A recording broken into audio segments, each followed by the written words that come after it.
So, hello everybody. To those of you who don't know me, my name is Maurice Lynch. I work with Asmodee, and for the past 7 years or so, I've been in the international division, basically working with all the countries, the exotics, the countries where we don't have a subsidiary in place. When I started at Asmodee, we had some great exotic clients that, such as a little company called Rebel that we used to handle, which was fantastic for our budget. And then as the years have gone on, it's become smaller and smaller and smaller. And so now basically the only things that are left to me is Southeast Asia and Japan. So I decided when Chris said, "Yeah, come to designer camp," I was like, sure. I said, you have to make a presentation. I was like, what? Yeah. All right, so I'm going to talk a little bit about the Asian market, which is something I know about. Some of this stuff as designers, you probably know a lot about as well. But I'm hoping there'll be some stuff that you'll learn that's pretty interesting, because the market is growing, the design space that they're working in is interesting. So yeah, that's what my presentation is going to be about today. So I'm currently moving into a new role at Asmodee. As you can see there, it says welcome. That's the name of the division. We can talk about that at a later time. But today, this morning, I'm here with my hat of international sales guy in Asia. So, thank you. So, the state of play in Asia, I thought we'd just go country by country to the main countries I work with and talk about the particularities, the interesting points, the challenges, etc. of each market. So the first one, and the major market that I worked on until we joined the Asmodee group, was Korea. So the Korean market is a very large one, as you can see, about $120 million in sales yearly, and that's including the TCGs.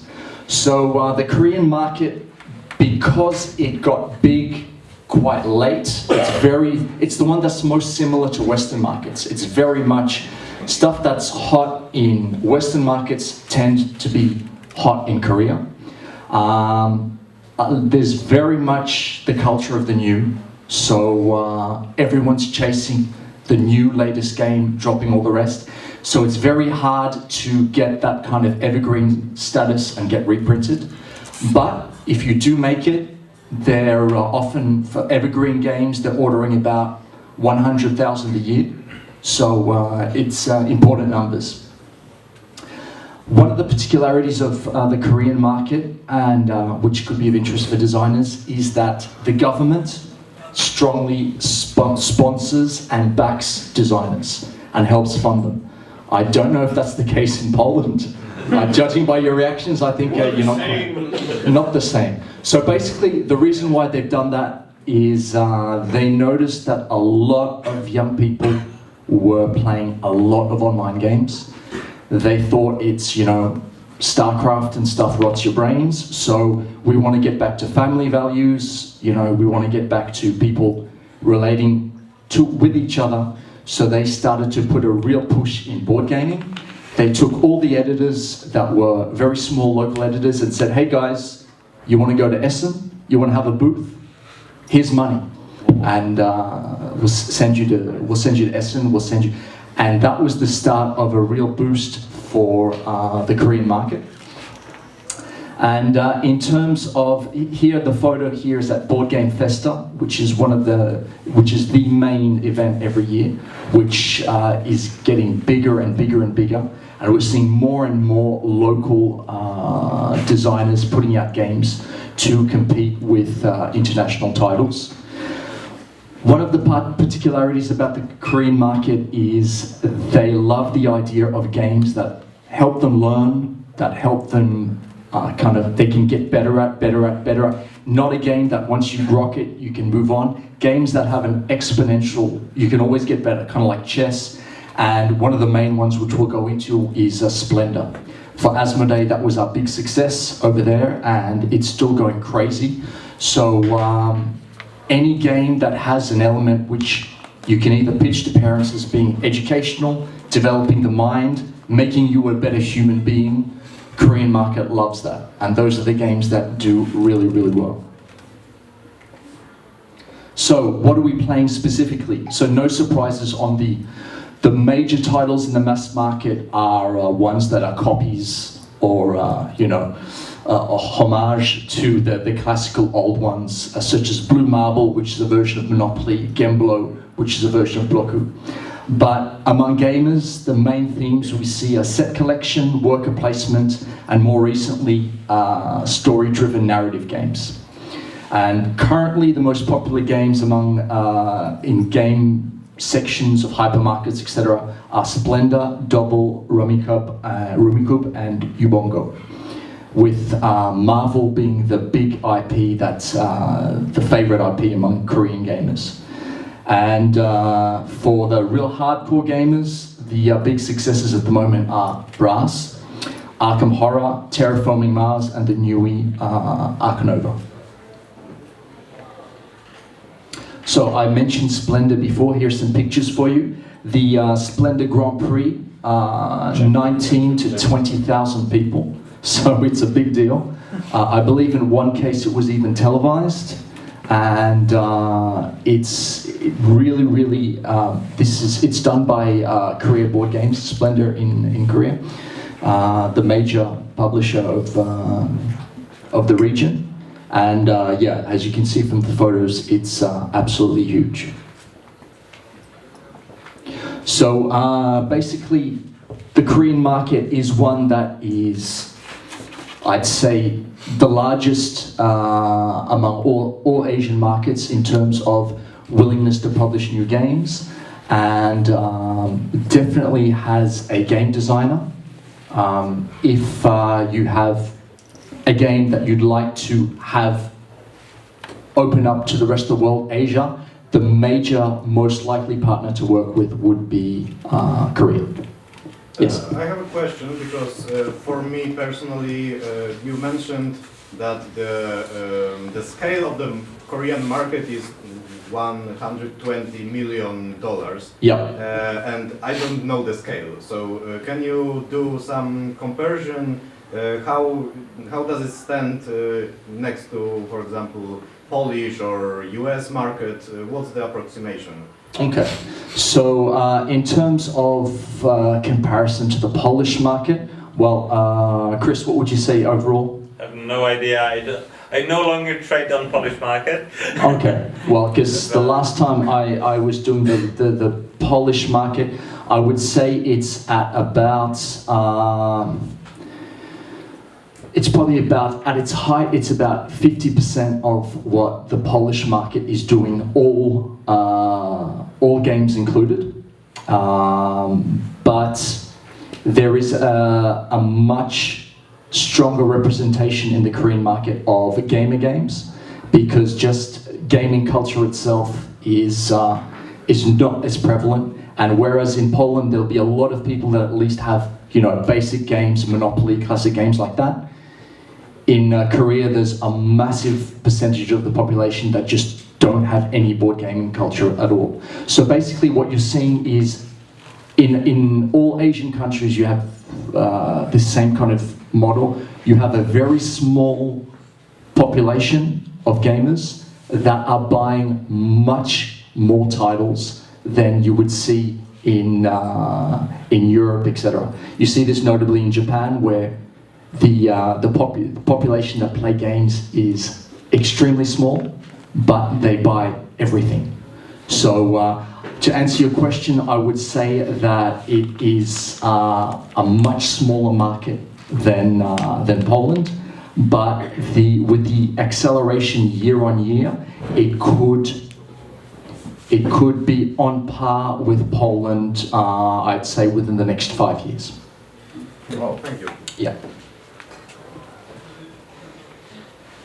So next, my favorite market. This is a market I've worked in for years, since I started at Asmodee.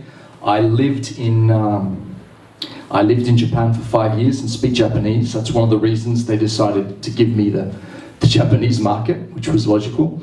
So here, in terms of size, we're at about 55 million USD, and that's including TCGs, etc., which are absolutely huge in Japan.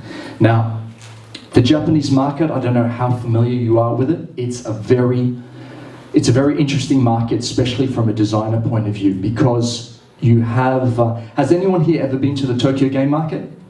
No. No. You've heard of it? Yep. Yes. Okay. So when I first went to the Tokyo game market, I just thought it was amazing. It had this kind of really underground feel, because the idea is you have these things called circles, which a couple of designers, 2 or 3 or 4, working together, making games, publishing a fanzine every couple of months. And the cool thing is they are making these games just because they like games, they want to share it with their fans, and they want to make just enough money to make the next game. So they'll design a game, they'll prepare it for Tokyo Game Market.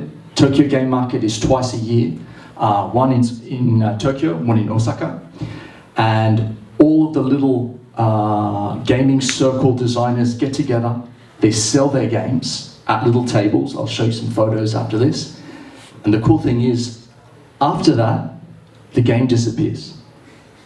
The game is gone. The game was a success, we love the game, great, I'm not gonna make it again because I've just had enough money, now I'm gonna work on my next game. So it had this great, very Japanesey kind of atmosphere of you're going, if you stumble across this game and you have it, people that didn't go to game market are never gonna get it.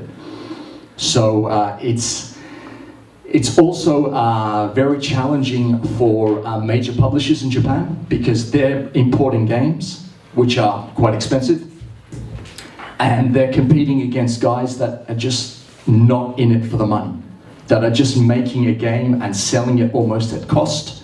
And it's very frustrating if you're a major publisher like Hobby Japan to say, hey guys, I got this game, it's great, it's at 60 euro. Like, well, no, because I'm used to paying 10 euro for my games. So this is something that's changing now. Why? Because Japanese designers have realized that there's actually quite a lot of money to be made in games if your game does well. Oink, they were one of the, the trailblazers. We saw the games at Game Market, we saw the price point for a little box, and we just thought, only in Japan, which people say all the time, you always, only in Japan, and then 5 years later, it's everywhere. We saw Oink, and it was like, it's crazy to be priced at that point. Oink are doing very, very well with their little boxes. I bought recently an fake artist in New York, and I just opened up the box and was just like, bravo, Oink. I've paid 15 to 20 euro for 5 pens and a rule sheet. Bravo. So they're starting to really break out, and we're also starting to see a lot of designs being picked up by the West. I like to say an homage or a tribute to the local designers, although sometimes you might have, it's not that clear that the idea came directly from a Japanese game. First I'll just go through some photos of the latest game market. You can always see lots of cool stuff. Games are on a table like this. This is Werewolf in beer coaster form, which is pretty cool. So it is Japan. So there'll still be some games where you will find very challenging to localize. Funny thing about this story, because I took a photo of this, and by the way, this says this will be in sale in 2023, not on sale yet. So I took a photo to send to my colleagues to just like, this is crazy, this is, this, and they were like, oh, that's awful. Can you get me? I was like, no, guys, that wasn't the purpose of the photo. And anyway, it's on sale in 2023. But so there are a lot of very Japan-only games, a lot of very wacky games, but there are also some amazing designs just because so many designers are in their own little bubble. They are making games that please them. They enjoy that this game is out there. One of my contacts pitched me a game recently that was doing well in Japan, and it was a small card game, just a box like that, 120 to 240 minutes. Okay, so he basically said the point of this game is you create your own language, and after 2 hours or 3 hours of playing, you're able to speak in a new language you created. Basically, you unlock levels, you start on first level words, basic concepts, tree, eye, etc., which unlocks next level words, so you're gradually building up a vocabulary, and by the end you're speaking your own language. So this, to me, is that key kind of thing where people go, that's odd, that's crazy, only in Japan, and in 5 years, someone's going to notice it, make a European version, and people are going to be, of course, that was a great idea. So, also one of the key points of the Japanese market is, in most markets, I imagine in Poland, for example, there is a lot of mixing between people that play TCGs and people that play board games. They're at the same stores. People that play Magic also have quite a solid knowledge of board gaming and vice versa. In Japan, it's absolutely separate. You've got the TCG players on one side that do their own thing, games like Vanguard, which is the main game currently in the Japanese market, and of course all the classic ones we know like Pokemon. And the fact that most gamers, a large proportion of people who play games are more on the TCG side, that has made that the Japanese market has always been very much, first of all, they love deck building games and much more card-based games than traditional board game, just because of this influence of the trading game culture. And recently what we're seeing is major trading game companies like Bushiroad noticing that board gaming is blowing up, so you're starting to see a little bit more cross-pollination between the two sectors. So concretely, what are we playing in Japan? So the favorite genres are currently puzzle, deck building, deduction, hidden trader, werewolf of course. And the big new thing in Japanese market is everything to do with murder mystery. The Japanese version of Hunter Killer. I was at Game Market, there was a queue of about 50 to 60 people for the latest murder mystery games. And of course, in terms of the big classics, the most popular games for the general gamer, State Catan, Splendor, and Six Nimit. And for more gamers, there is Ark Nova, Whirling Witchcraft, and of course the big success of Gen Con, Cat in the Box. And amongst local titles, there is a very good game, Ito, designed by 326, who's one of the most famous illustrators in Japan, goes by the name 326. I encourage you to look at Ito and the rules and see if it doesn't remind you of a quite well-known title that came out in it very recently. I'm not going to say any. I'm sure. I don't know who was inspired by who, but I think if you look through the game, it'll seem very, very familiar to you. And Isekai Guildmasters by Rokaku Inputsu. So that was a major release which sold. I think it sold about 60 to 70k, which is huge in Japan, and obviously a very Japanese specific license. And next market, we're going to go down to a smaller market, but very interesting as well. One that I've worked on for a couple of years now, Thailand. And Thailand is really starting to open up. Here we're at about 2.5 million a year. And they have a very Fast and the Furious. I was a big fan of that title. And we're currently looking at it to transform it into, take the theme, but change the IP into something we can work with. And Sriracha, if you want to get an idea of an interesting slant Thai design game, Sriracha came out about two years ago and did very well. A very, very interesting game, kind of a twist on Splendor type games. So one of the things that's particular about the Thai market is that they're large enough to localize.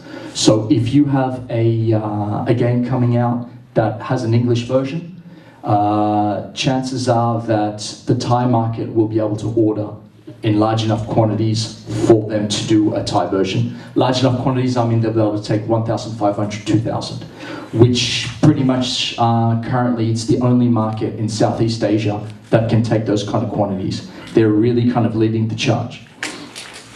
And in terms of favorite games, bluffing games, always very, very popular in Thailand.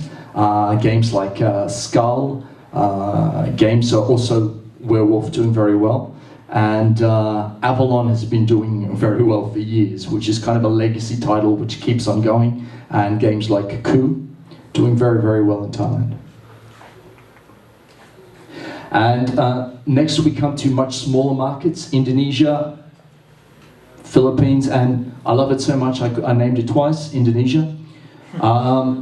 So Indonesia is an interesting one, just because I think for a lot of distributors and designers, there's a lot of, well, Southeast Asia in general, Malaysia, Philippines as well, there's a lot of missed opportunities in selling games in these areas for the simple reason that they all prefer English and generally speak English better than their native language, which is, I've come across this problem lots of times. Southeast Asian gamers are importing English games, paying a lot for it, and they're asking the question, why can't we get these games in our country? Because we want English, it should be easy. And quite simply, a lot of publishers are unaware of the simple fact that you don't have to localize, it's no challenge, they prefer English. So there's a lot of opportunities if you have English titles, if you're working with distributors, you know, you can say, well, what about Southeast Asia? I have an English version. Southeast Asia are looking for English titles. There's an opportunity there. So another interesting thing about these markets is obviously it's very price sensitive. So games need to be, you know, need to follow a pretty tight budget, but at the same time, space is cheap, staff are relatively affordable. So when I visit my clients in these areas, they take me to these game board cafes. I'll show you some photos in a moment. And you just think, we could never have this in France. We could never have this in UK, because these are huge two-story luxury couches, like, you know, gamers' dream board gaming cafes all over Indonesia, all over the Philippines, just because it's so cheap. You walk into these massive board gaming stores, there's maybe 2 people, it's like 3 stories, 5 staff, and it's just, it's stuff that we could never have in Poland, in France, just because, you know, the shop space permits it, and wages are relatively, are much lower than in European countries. So also a tendency to follow the Western hotness for titles, like most new markets. Something that I'm sure everyone here knows, though, in general, Asia, Southeast Asia, Cthulhu wins. Anything that's Cthulhu, they will want. Lovecraft, when I was speaking to my clients, they were interested in localizing Marvel Champions and Arkham Horror. They were like, we'll do maybe Marvel Champions later, because right now Arkham is much bigger. I was like, really? Lovecraft is bigger than Marvel among gamers, yeah. Lovecraft is crazy. And of course, Japan follows this as well. One of the particular things with the Southeast Asian market that's interesting is because it's very price sensitive. They've really gone fully into the board game rental. That's something that works very well in Southeast Asia, and a lot of people that normally wouldn't be able to afford games are able to get into the hobby through board game rental. And just to give you an idea of just like these huge shops with these fantastic displays and just so it's really it's a particular market, it's a growing market, but I think in terms of it is an area that is expanding and people are aware of this. I mean, a couple of years ago, no, 1 year ago now, we had Cool Mini, who set up shop in Thailand, and so I think it's starting to see a lot of people are starting to understand that this is the next area that's going to be booming, and they're trying to position themselves early. The next and final country we're going to look at is going to be very detailed because how much time do we have left? Are we good? 17 minutes. 17 minutes. See, I told you I was going to be way under. So I asked all my clients before coming here if they could just give me some updated figures on the market because I had a presentation to make. And one of my clients misunderstood and he thought I was asking him to make a presentation. So the poor guy made a full presentation on the Vietnamese market. So I think we owe it to Juan, who worked very hard to take a deep dive into the Vietnamese market. And although I'm sure that Japan, you already knew a lot of this, I'll be damned if anyone here knows much about the Vietnamese market, correct? Correct. Okay, so we'll go through that very quickly.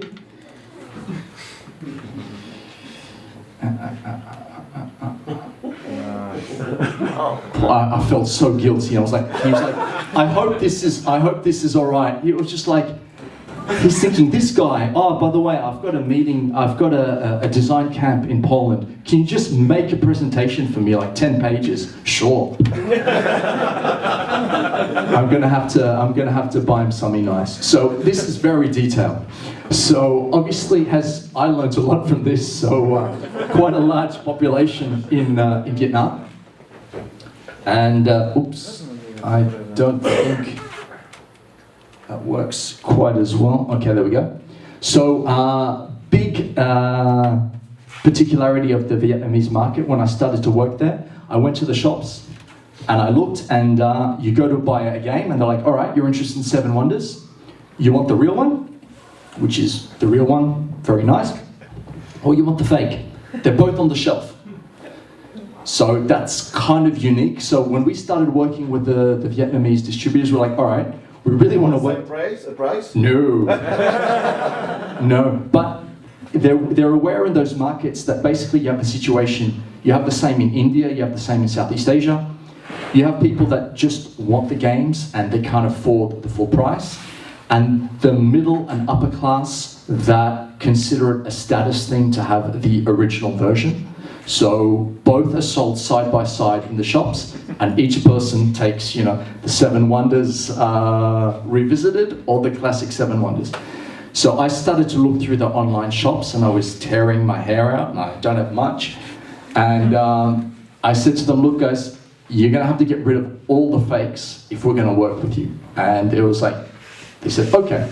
So then they got rid of all the fakes, and then they realized that the other people selling fakes were interfering with their business because they weren't doing it anymore. So they started to report all their former colleagues that were doing the fakes and they started to work with us. So it's been interesting. But basically we can understand why it's a bit of a struggle because they're very, very close to China and fakes get over... Wow, this is... Let me try. No, this is up. There we go. Yes. Yeah. Thank you. For some of you, that will have been the high point of this presentation. Obviously, fakes are a massive problem, and it's much cheaper than the legitimate stuff coming over from Europe and the US. But another interesting thing about this market is that they have, because of this problem with counterfeits, the stuff that they really value is local IPs. And local IPs, once I started to get the figures on how much they're selling, I was absolutely stunned. This is an example of, I'm not going to try and pronounce that, but basically anything that has a local IP on it, it kind of stands out from all the counterfeits because it's the one thing that can't be copied, and they tend to do very well. This is an idea of the price range. This applies to all of Southeast Asia because we were discussing budget. This is basically what they currently can pay for games. So this is most popular game in Vietnam by a local designer. Good old Lop Hoc Mat Nu. I think everyone's familiar. No. But I mean, this is the thing that's crazy about these markets. 200,000, so that would be respectable for Poland, right? If you sold 200,000 of your game, you would say that did well. So I was amazed to see that some of these games are selling that much. So obviously that has got us thinking about what we can do in Vietnam, taking some of our games, putting on the local IPs, because 200,000 units, even that Asmodee pays attention to those kind of numbers. So there's definitely opportunities there.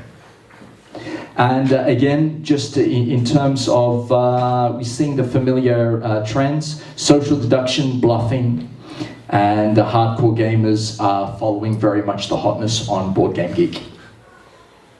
And of course, we also have the classics. In terms of the games that are most copied, Exploding Kittens.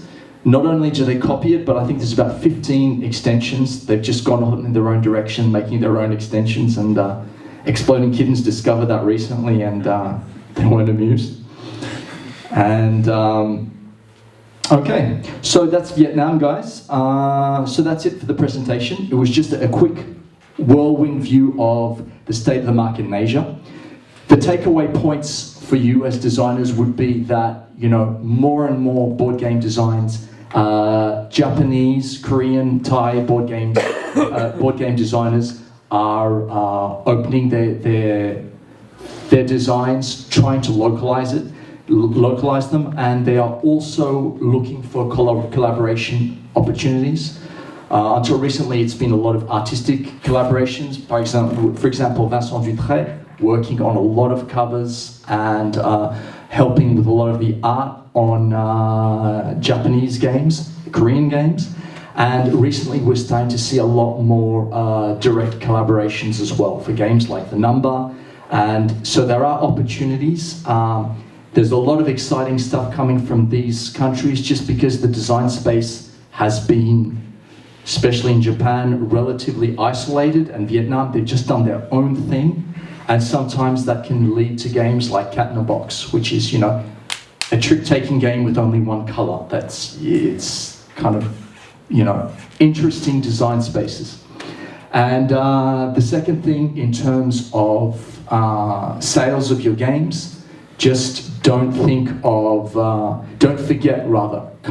areas like Southeast Asia, because it is an easy push. It is, make sure that these areas are covered, because if you have an English version of your game, I mean, it's not going to change the world, but still it's, 5, 6, 7,000 units more of your game sold, your name and the name of the game in a whole new section of the world. More and more people are pushing into those areas, so you should too.